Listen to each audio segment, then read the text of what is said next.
Fala aí pessoal, eu sou o Rodrigo e hoje é dia de polêmica.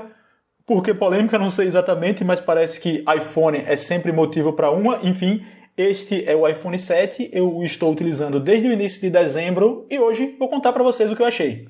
É relativamente simples fazer essa introdução porque, enfim, todo mundo conhece ou já ouviu falar de iPhone. A cada nova geração desses smartphones aqui, o que a gente normalmente tem são processadores mais potentes, câmeras melhoradas e uma ou outra funçãozinha adicionada ou alterada. Portanto, eu vou priorizar aqui nesse vídeo algumas coisas que são novidades nessa versão, o iPhone 7.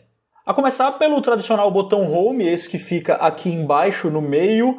Eu não sei se todo mundo está ligado nisso, mas agora ele tecnicamente não é mais um botão. O que a gente tem é uma superfície sensível ao toque com um mecanismozinho de vibração embaixo. Então você colocou o dedo, o software reconhece e emite uma vibração baixa, média ou forte. Você configura isso na própria inicialização do sistema. Eu coloquei a vibração média e já tinha ouvido muita gente falar: é estranho, não é bem como eu estava acostumado.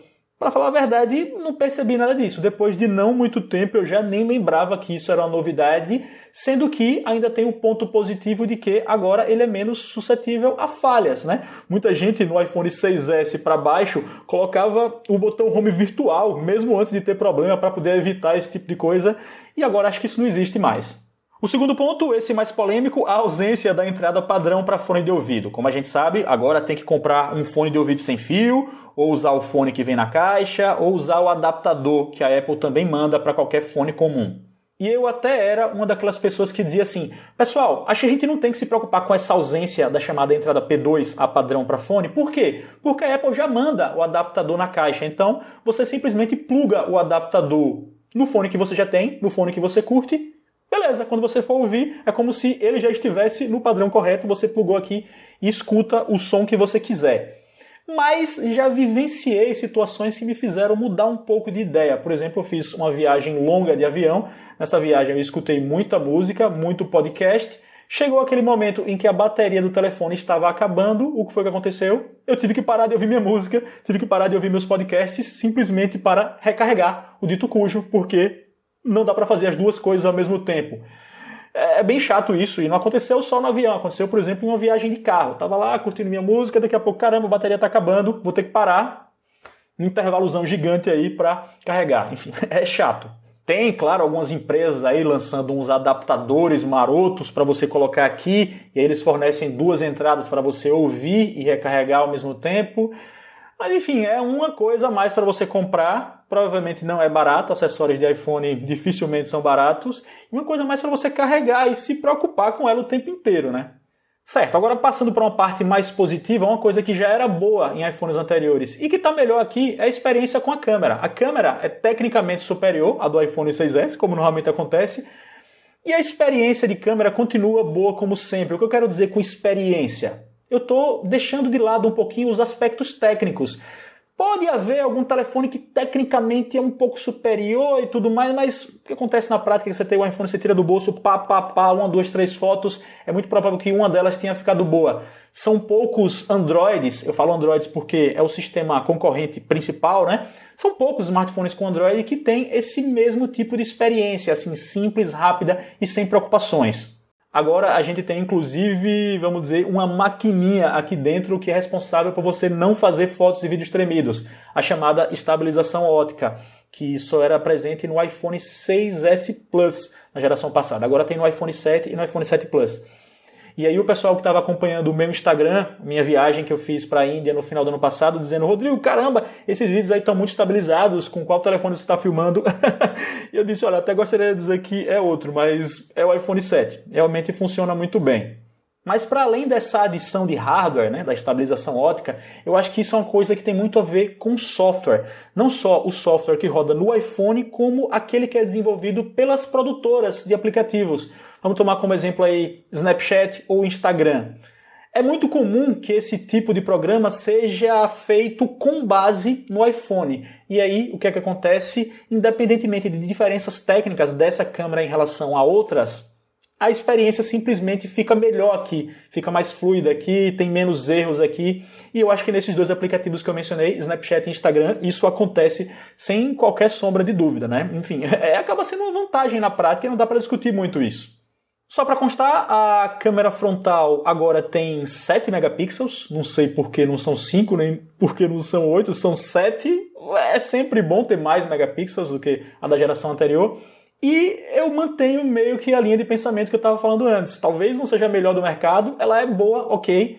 Tem um ângulo um pouco mais aberto, o que é bacana para caber mais gente na selfie, então simplesmente faz o trabalho, nada brilhante, mas boa. Uma pergunta que me fizeram no Facebook e no Twitter quando me viram com esse telefone foi a seguinte: Rodrigo, ele é mais rápido do que um Android top? Se referindo, na verdade, especificamente ao OnePlus 3T, um Android que eu estava testando aqui no canal. E o que eu posso dizer é o seguinte, pessoal, se você pegar um Android topzera aí, tipo o OnePlus 3T, ou o Galaxy S7 Edge, ou o Zenfone 3 Deluxe da Asus, a diferença de performance é realmente imperceptível. Eu não diria nem que o iPhone é mais rápido, nem que esses outros telefones são mais rápidos. Então, méritos para os dois. O que eu posso dizer é que sim, o iPhone permanece sendo muito rápido, agora com um novo processador e tudo mais. Com o adicional de que alguns aplicativos dentro deles apresentam um desempenho talvez um pouquinho mais fluido no iPhone, pela questão que eu mencionei quando eu falei das câmeras. Otimização mesmo. No Android a gente ainda percebe um ou outro aplicativo dando uma engasgadinha, dando uma travadinha, um pauzinho, mesmo em um telefone top, uma coisa que é mais rara de acontecer por aqui. Então eu acho que se você pegar um Android top e o iPhone 7, eles estão ali em termos de desempenho, não dá mais para dizer que o iPhone 7 é mais rápido, mas ainda existe essa leve vantagenzinha de otimização em alguns apps. Isso também acontece, por exemplo, em jogos. Alguns saem um pouco mais otimizados no iPhone, então acabam rodando melhor em hardwares que são aparentemente menos potentes. Enfim, existem outras questões que podem ser consideradas aí, como o fato de haver mais pirataria no Android e eles preferem focar no iPhone. É uma outra questão, mas enfim. Querem um ponto que aqui certamente está melhor, mas que eu prefiro o que eu vejo em smartphones com Android, pelo menos em alguns, o leitor biométrico de impressões digitais. O que é? Você toca aqui, ele reconhece seu dedo e já destrava o telefone e entra na tela inicial sem que você precise digitar a senha. A ideia é essa, né? O que eu noto é que o leitor do iPhone acaba me retornando muito mais erros de leitura do que alguns telefones com Android. Por exemplo, Moto G4 Plus, que nem é tão caro assim, Zenfone 3 ou o próprio OnePlus 3T no smartphone importado que eu estava testando até pouco tempo. Ah, Rodrigo, você está usando errado no iPhone. Eu acho esse argumento até meio boboca às vezes, essa ideia de usar errado. Vocês devem concordar que eu tenho alguma noção de como usar um telefone. Chego aqui simplesmente e coloco o dedo. Ó. Não destravou, inclusive, agora. Destravou. Então, esse lance de usar errado é fogo, né? Imagine vocês, eu ter que me preocupar com usar certo um negócio que é só apertar. Nesses telefones com Android, eu não me preocupo com nada. Aperto lá e a taxa de erros é muito menor do que eu tenho aqui no iPhone. Então, isso é um fato, pelo menos para mim. Na prática, não sou muito fã desse leitor aqui, não. No mais, é que eu posso dizer, a bateria tá sim decente. Esse nem é o modelo 7 Plus, né, que é maior e tem maior bateria, mas ainda assim eu acho que a bateria tá decente. Muitas vezes eu carrego, tiro da tomada durante o dia, volto no começo da noite, ainda tem seus 20%, 15% de carga. Isso varia bastante de acordo com o uso, né? Se a pessoa for um heavy user, mexer muito durante o dia, jogar, aí vai ter que recarregar mesmo, mas enfim, eu acho que a bateria tá decente, dá para dizer que não é um ponto negativo, talvez. O carregamento é que eu acho que poderia ser mais rápido. Tem muitos Androids que você coloca, tem aquele lance de turbo charge em 1 hora, já era. Aqui no iPhone ainda não está nesse nível. Eu acho que a Apple poderia ter colocado isso já nessa geração. E ele tem agora proteção contra a água. É a prova d'água, embora isso, me desculpem, eu não tenha testado não. Prefiro que aconteça naturalmente se acontecer e aí ele vai estar protegido. Óbvio que é uma coisa sempre boa de se ter, né? Falando um pouco esse lance do preço, o que a gente vê muito é o pessoal dizendo é um absurdo pagar tão caro por um iPhone, é questão de status. E olha, eu acho sim que é um absurdo pagar tão caro por um iPhone. Inclusive o Brasil é um dos países que vendem o iPhone mais caro.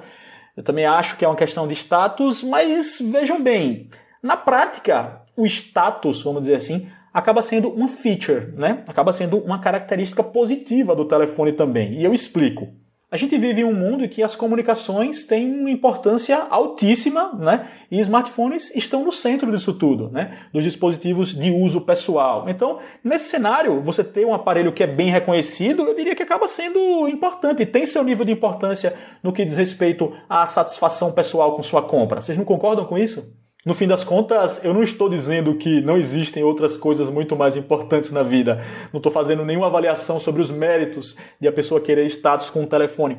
Só estou dizendo que é compreensível no nosso cenário atual e isso também acaba tendo um efeito positivo secundário, que é o seguinte: como os iPhones estão no centro da coisa toda, acabam saindo mais capinhas para ele, mais acessórios para ele, as assistências técnicas, mesmo que não autorizadas, acabam sempre tendo peças, existe serviço para todo lado, não necessariamente bom, mas é interessante que haja serviço, né?